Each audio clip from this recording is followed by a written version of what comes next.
Hey everybody, how's it going? I'm Sethum and welcome back to another video, once again in Ark Genesis Part 2, and this time around we're going to be looking at every little item that this game has to bring to us.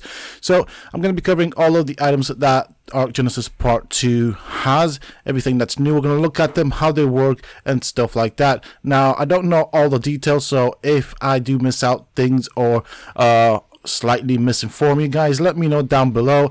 Again, these are things that I'm looking at for the very first time. Well, some of them, most of them, to be fairly honest with you guys. So we're going to start with this. This is the Exo Mech. Of course, it is a machine that you cannot get to follow you, so you will have to go into it. But it is one of the coolest things ever.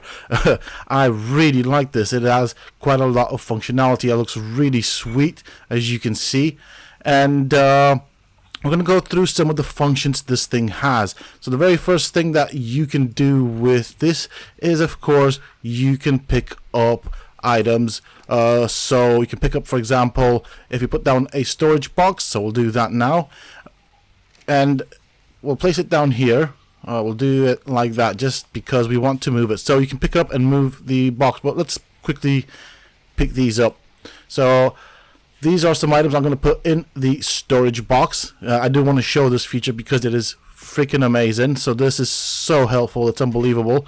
So remember, these items weigh a lot, right? So if you want to transfer, for example, a vault or a box with a lot of items in it, you can just use this suit. Of course, it does require some element to work, and by right-clicking, we get a choice of cycling through the modes. This is carry mode, so we can pick up the entire box with everything in the inventory. Heck, we can even jump with it, which is pretty darn amazing. So that means we can actually move stuff across the map, not just around your base. Very useful function. But there is another very useful function, and I'll show you that in a bit. Let me just go and put this down somewhere. And when you decide where you want to put it, what's cool about this, you can just kind of place it down as you would as if basically you were just placing it down from the beginning. Now, next thing I want to show you is a function that, I don't know, I'm glad it's in the game. I'm not complaining. So we cycle through the modes again. We go for the third one. You can pick it up, and you can do it at a distance as well. So you can redesign your base. We do have a punch with the left click, and with C we do a punch into the ground. You can jump if you hold spacebar, and then get this Hulk-like movement. So that jump to me is a very superhero-esque type of jump, and it reminds me very much of Hulk. That's how he kind of moves around in the comics and movies and stuff. So that is the Exo Mech. I don't know how good it is for combat situations, but we don't, you know what, it's already perfect enough the way it is. Next thing that I'm going to go through is the minigun. As you can see, it comes in different qualities. So we have the Ascendant one here. I have been playing around. Now, of course, it requires the advanced bullet. And I'm going to show you how this works. It's pretty cool, and it will chew through your bullets. But if you start by left clicking, it starts by firing off quite slow and then goes to the normal speed. If you don't stop in time, it will overheat and you have to wait for it to cool down. However, alternately, you can right click, let it spin up to its normal speed, and then when you want to, you can just fire away. And just look at how it chews through the ammo. But I can tell you it does a lot of damage. I played around with it and I tested it on some creatures, including a stego. Stegos do tend to have a lot of health, but it's an amazing weapon. I love it. Definitely useful. I'm glad we got this one. I like it very, very much. So that's that for this particular weapon. That is how it looks once it loads in. So it doesn't look half bad. And so we're going to go on to the next one. We have the Jar of Pitch, and that works in conjunction with the catapult. So we'll put down a catapult. That is basically the ammo for a catapult. We'll just place it somewhere here randomly, like that. Okie dokie. And then we access the inventory and we drop in the jars of pitch. There we go. And so now our catapult is loaded. Now we're going to try and see how far this goes. Of course, you can craft it in the catapult.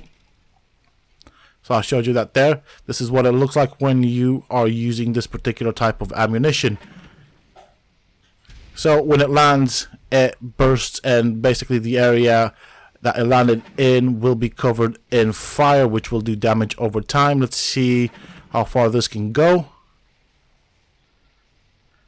I mean, the distance on it is pretty decent. Let's see if I can max out the distance. I want to see if I can hit the wall. Oh yeah. Yeah, it can definitely go quite far. So this is probably something quite good for base defense in PvP, to be honest. Fire will do a lot of damage, so let's see over there how far we can get it to go. Yeah, that's a decent distance. Mind you though, the enemies will see this coming from a distance and they can move out the way. But I can see many uses for this in PvP, to be honest. Not so many in PvE.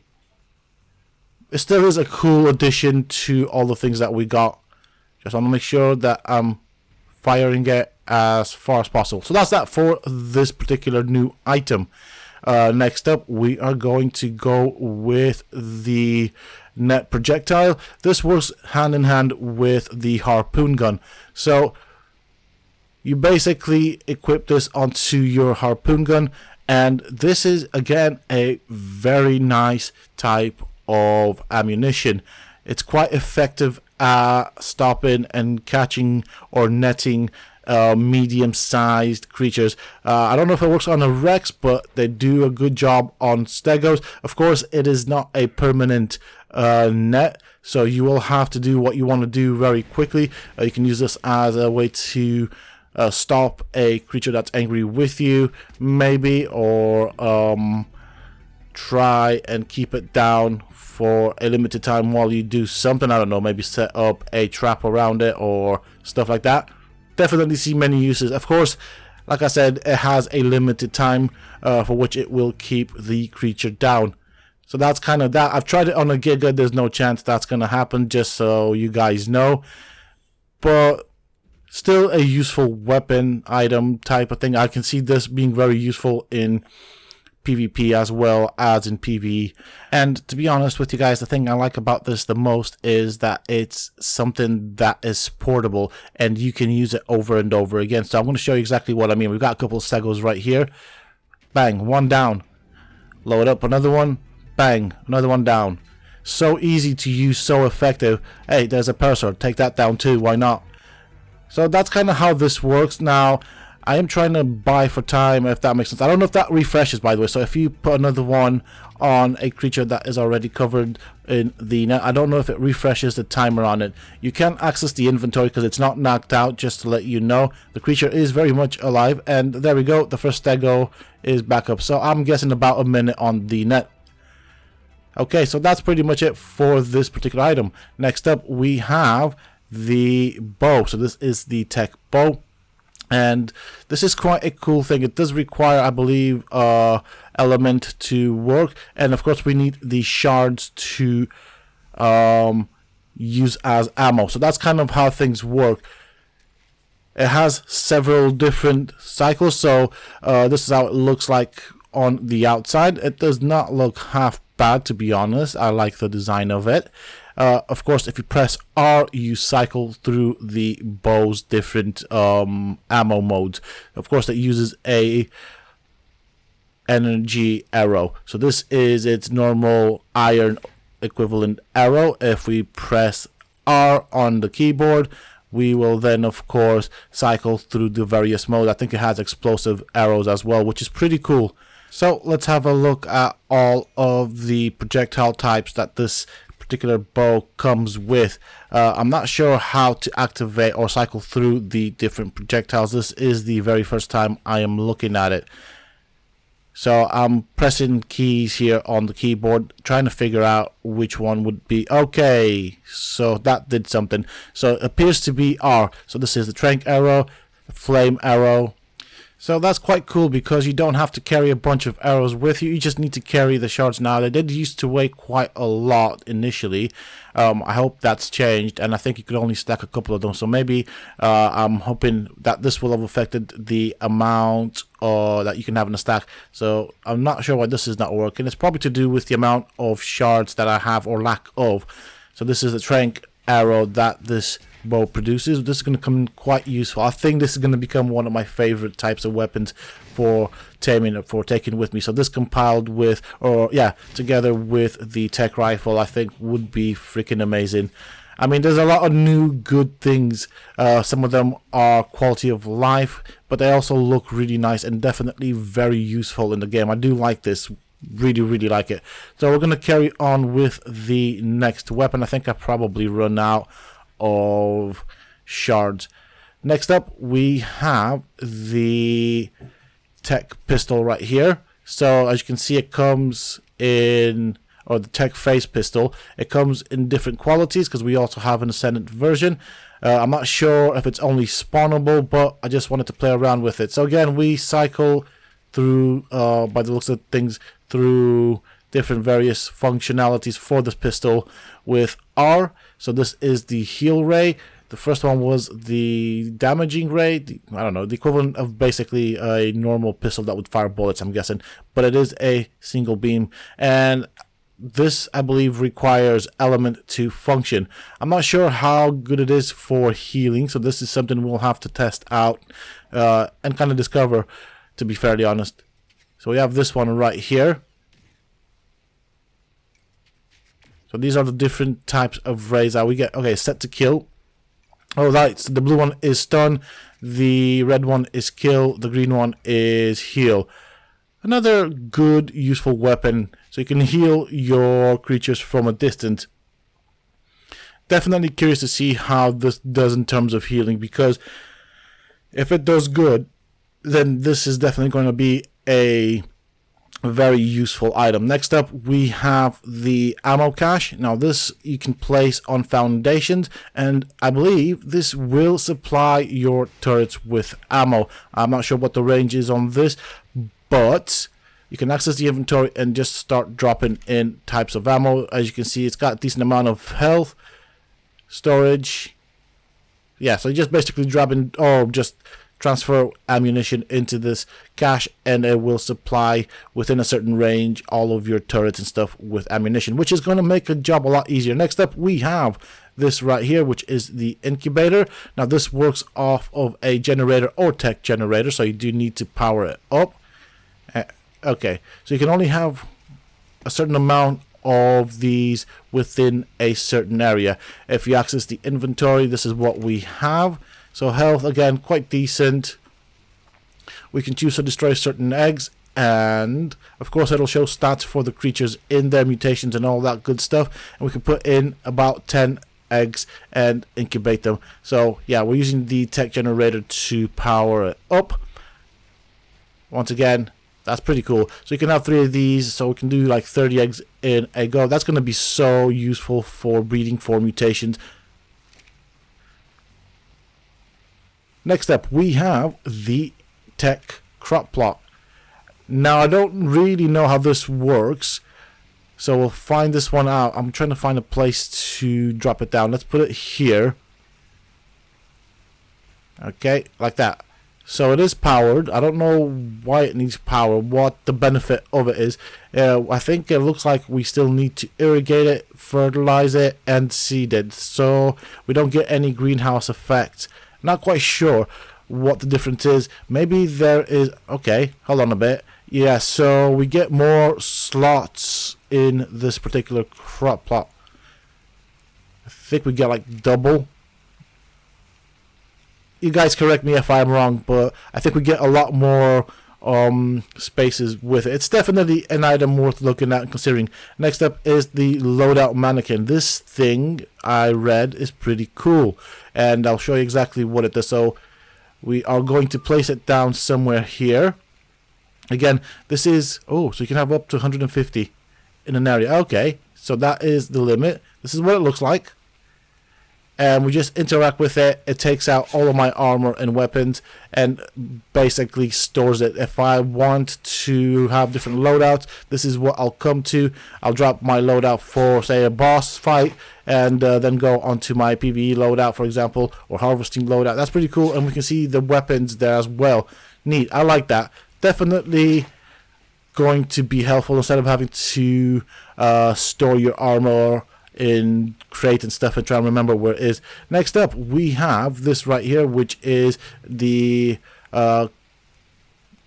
console, so tech surveillance console. So we'll place this down here. This is basically a console where you can then access your cameras to kind of spy or check out what is around that particular camera. Now, of course, this requires a camera to be placed down and linked to this particular unit here, so you can craft them in the inventory of this. Once you have enough materials, just drop them in there, craft yourself a camera. So of course I only have enough to craft one. Then you take this bad boy, put it in your hotbar, and then decide where you want to place it. So that's kind of how this works. Now we'll show you how to do this. So once on foundation pieces, it doesn't want to be put anywhere else. If I put it down there, it won't work, but if I place it down there, it's fine.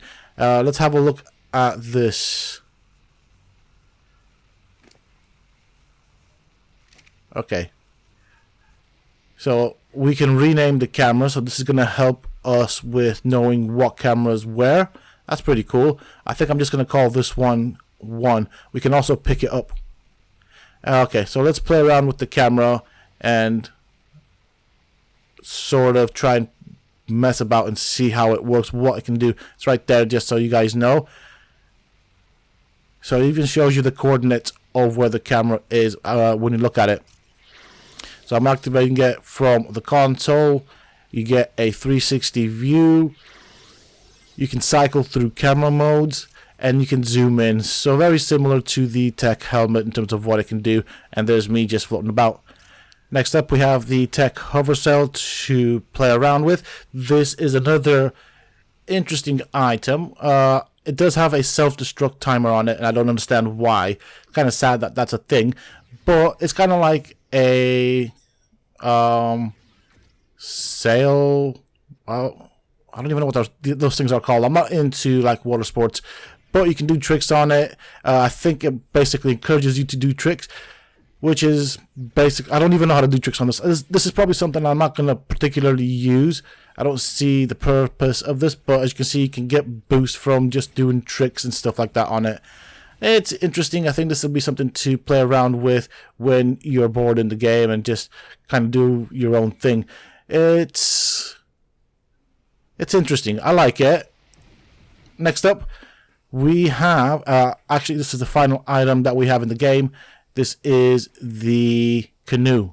So much like with the raft or the boat, you just come up to the water's edge, put it in your inventory, and then use it on your hotbar. You drop it just like you would a raft. So that's the health. This is what it can do in terms of carry weight. You can see the inventory of this thing right here, so you can put things in it. That means you can move things across water. I think it can carry up to 3 people, and let's give it a go. Alright, the turning radius on this is awful. I mean, it's turning sideways. I think that needs a bit of a tweak, to be honest. I don't think it should turn as bad as a raft. So that might need a bit of a tweak, that right there. Now, when you kind of get to the land, if you want to interact with it, you can then access the inventory. So we still have the metal that we put in. And of course, when we pick up the canoe, the items from the canoe's inventory will go into ours.